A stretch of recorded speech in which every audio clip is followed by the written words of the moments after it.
Hi everyone, this is Joanna. Welcome to my channel. Thank you guys so much for taking time out of your day to watch my video. I hope you guys will enjoy it and learn, and maybe I will even inspire you to pick up some clay and make a pendant of your own. But today I have a super fun announcement for you guys. But before I get to it, I wanted to share this pendant with you. Now, I was totally inspired by Sculpey's YouTube channel, and they made a geode as one of the projects, and of course I had to create one for myself, and it was so much fun. Let me show you guys how I made it. You guys are gonna love it. Okay, so I'm going to use a bunch of stuff today, so let me show you what I'll be using in the video. You have the pearl and peacock feathers, Sculpey, and I will also use some translucent Sculpey clay. I love Sculpey, it's nice and soft. And this one is a glitter teal. Yes, I think this one was glitter teal, and I thought I was going to use it because of the glitter, but I ended up actually not using it. But you guys can use it if you want. And this is the translucent, and the turquoise translucent, which is so beautiful. I will also use some glitter, the teal glitter from Michael, always fun thing to have in your stash. And these are also Michael glitters. One is snow, which I don't know how much I would actually recommend it because it really wasn't as sparkly as I wanted, and a blue. Now the one on the right, also from Michael's, I did not use it. I think it's called like Cabana or something like that. Anyway, so I'm going to take some translucent clay, and I'm going to start mixing the glitters into it. So this is the snow that is going into the translucent part that is going to be actually the center of my pendant. Now I took some of the glitter out, and that may have been the problem. I just didn't think that this translucent and that glitter were really working well together, and the glitter wasn't really glittery. So now I'm going to keep on mixing, and I'm going to mix some teal into next batch of translucent clay, and then I'm going to also mix blue to the last piece of the translucent. Now it seems like there's a lot going on, but guys, I'm telling you, it really is not. It just seems like there is a lot, and once you get organized and you have everything ready, it really goes very, very smooth. I also added some pearl to some of the peacock and black to another piece of the peacock to make it a little bit darker. So here I am, I'm arranging all my colors. I'm trying to figure out if I like the way they look. So this is going to be my center, and that's the translucent with the glitter. This is actually like leftovers that I had of peacock and some translucents. That's just from a few videos ago. If you watch my video, I think it was an agate that I was making. This one is the peacock with pearl, and this is just pure pearl. And this one is the translucent Cernit turquoise, and this is translucent with some blue. And then we have regular peacock, and then at the very end we have peacock with some black. So there you have it. All those colors are like tongue twisters for me. Peacock with this, peacock with that, and so on and so forth. But so here we're going to work on the center, so you kind of know how big the center part is going to be. We're going to carve out a little hole in it, so you don't want it to be teeny tiny because it's going to be too small to be carved out. So this one is probably 1/2 inch in diameter, my little roll, and I basically rolled out all the colors.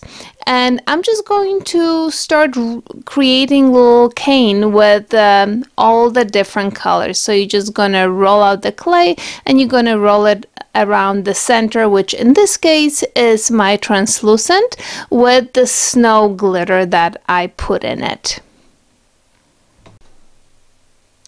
One thing that I did not take into consideration, and you guys should, the bigger the cane is going to get, the more clay it's going to take to cover it. So here I am, I have all those pieces of clay that are perfectly you know, they're pretty much the same size, but all of a sudden I realized, well, hold on a second, it's just not gonna work. So as I was going along, I had to adjust the thickness of the clays. I had to roll them out a little bit thinner just to make sure that I could cover my roll. And here you have it. I'm putting the teal with the translucent around, and then we're gonna continue with the next one, and I kind of stretch them as we go. But you know, when you start stretching, you also are losing the thickness of the layers, so it, you know, you can really play with that. If you want thicker layers, you really are going to use, you're going to have to use more clay for the layers that are, you know, more on the outside of our cane. But I can totally see making another cane and maybe adding some gold layers or gold leaf in between the layers. I think that that would be very pretty as well. And you can see that I'm just trying to stretch as much as I can without taking any additional clay. But this is my end layer, and that was the peacock with the black. I love what those two colors create. The color is just so beautiful. So now it's just a matter of rolling it out, making sure that we're getting rid of all those air pockets that may have been created while we were creating the roll. So just squeeze, squeeze, squeeze, and you can try to kind of shape it. But, you know, at this point, this is just the beginning stage of the geode. So you're going to be doing plenty of shaping as you're going to be cutting the slices. Now, before slicing, if you feel that it's really hot where you are, you may want to throw the cane inside the freezer. I thought it was okay, and look at that, look how pretty it came out. It really is such a great feeling, because this was my first geode ever, so the first slice is always very special. But you can see how it kind of creates its own shape, and here I'm like starting to form it. But it really doesn't matter, because when you're going to be cutting, you're going to change the shape anyways. But this irregular shape is just fun, and it's so pretty, and I am totally loving it. And I'm going to get a bunch of slices out of my little cane here.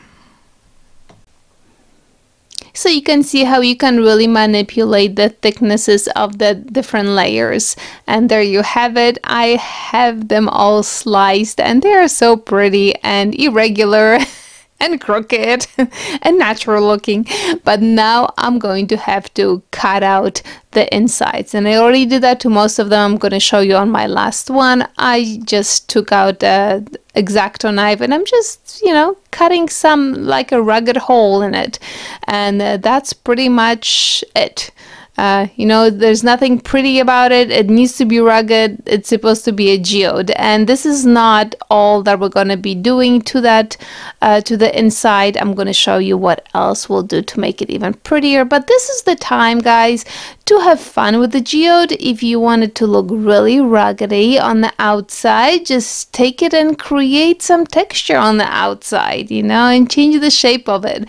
It really is very fun, and it's very addicting, and you just want to keep on going. And there's a point at which you have to say, okay, that's it. I'm not going to do anything else to it. It looks just great the way it is, and I'm just going to leave it alone.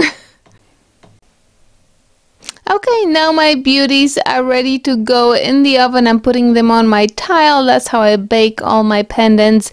And also Sculpey requires 270 degrees for the Sculpey that I'm using, but your clay may require a different temperature. So 30 minutes. And this is what I got. Look how neat they look. They look so different. The translucent already kicked in. Glitter is beautiful. They look so ruggedy yet beautiful. Now, I did add resin to them because, you know, me and resin, I love resin, and I'm very happy that I did. But I can totally see how if you want it to look more natural, maybe you just want to add some I don't know, maybe just you just want to polish it or something like that. So now I'm taking diamond dust. and some glue, which I have used this glue in the past with diamond dust, and it dries clear. So I know that diamond dust is going to work great with it. And what I'm doing is I'm just going to take the glue and I'm going to put a generous amount inside the cavity of the hole that I just made. So I don't want any of the glue to be on the front or the back of the pendant, just on the inside. So I'm loading it up with it like pretty well, and it's white right now, but it's going to dry clear. And when the the glue is still wet, I'm going to take my diamond dust and I'm going to sprinkle over it. And it, you know, you may think like, oh my gosh, it's going to get on the resin. No, it's going to just come off right off the resin, so don't even worry about it, but try to shake it off. And I know that right now it looks like the whole entire hole is, the whole cavity is full, but don't worry, it's going, stuff is going to come out, and it's going to give you that really beautiful crystal look that a lot of geodes have on the inside when you cut them open.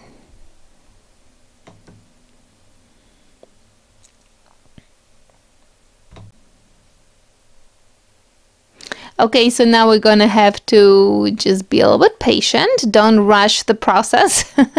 And it looks really, really pretty as it is, but you know that all that diamond dust is not going to stick inside because not all the diamond dust is touching the glue. So just shake it and tap on it, and you will really have this really beautiful cavity with gorgeous, gorgeous crystals, and it really looks wonderful. I have some better shots of it a little bit further down in the video. And you just continue on with all your pendants, and it is just so fun and satisfying to see this geode coming to life. And I told you guys in the beginning I wasn't very happy how the glitter in the center came out, so this really made the geode look so much nicer, and I'm super happy with the way that they came out. Okay, so take a look at the inside. It is so pretty. And if you think that this stuff is just shaking off, it's not. It's stuck to it. So make sure that you use a good glue to do this project. And then I thought, okay, well, let me see how all this is going to look with a gold on the outside. I have seen people do it and I didn't like it at all. So I decided, okay, well, let me put some silver on the outside, and I didn't like it. I think I just like the natural look without any gold, without silver. Maybe if I had silver inside or gold, maybe it would look better, but not with this one. And this brings me to my first giveaway ever. I am so excited about it because this pendant might be yours if you subscribe and leave a comment and say I love geodes in the comment. That way I know to put your name in the pot. I will draft names during my next video if there's more than 2 names, that is. Well, I really would love to do more of it, so let me know if the giveaways are the way to go, if you guys would totally enjoy them, because I would love to spread the clay love to others. So if you guys are up for it, I'm up for it. Well, I hope you enjoyed this video. Hopefully I inspired you guys to pick up some clay and create a geode today. With that being said, my friends, till next time. Ta-ta!